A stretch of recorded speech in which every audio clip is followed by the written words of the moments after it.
केवल बुद्धि पर भरोसा करने में भी खतरा है, इसलिए कि विनाश काल आने पर तो मनुष्य की बुद्धि भी भ्रष्ट हो जाती है।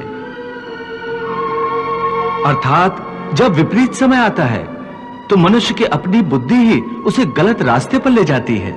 हे मधुसूदन, मनुष्य न तो अपने मन की इच्छा अनुसार कर्म करे, न ही बुद्धि की सलाह माने, तो फिर मनुष्य बेचारा करे तो क्या करे? ऐसी स्थिति में अपनी प्रवृत्ति के विरुद्ध कोई कैसे जीवन व्यतीत करेगा?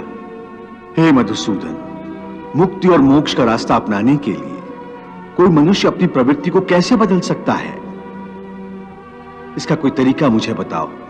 प्रवृत्ति को बदलने से पहले यह जान लेना आवश्यक है कि प्रवृत्ति कैसे बनती है। हे पार्थ, जो कर्मयोगी होते हैं वो आसक्ति छोड़कर कर्म की सफलता और विफलता में समबुद्धि से काम लेकर योग द्वारा परमात्मा पर आस्था रखकर कर्म करते हैं। इसे ही समत्व योगा कहते हैं। हे पार्थ, ईश्वर को समर्पण करने की भावना से किया हुआ कर्म फल प्राप्ति की कामना से किए हुए कर्म से कई गुना अधिक श्रेष्ठ है।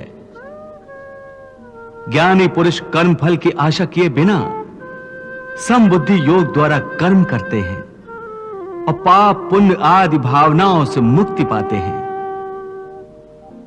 पार्थ, तुम भी ऐसी भावनाओं से मुक्त हो जाओगे जब तुम समबुद्धि कर्म का आचरण करोगे।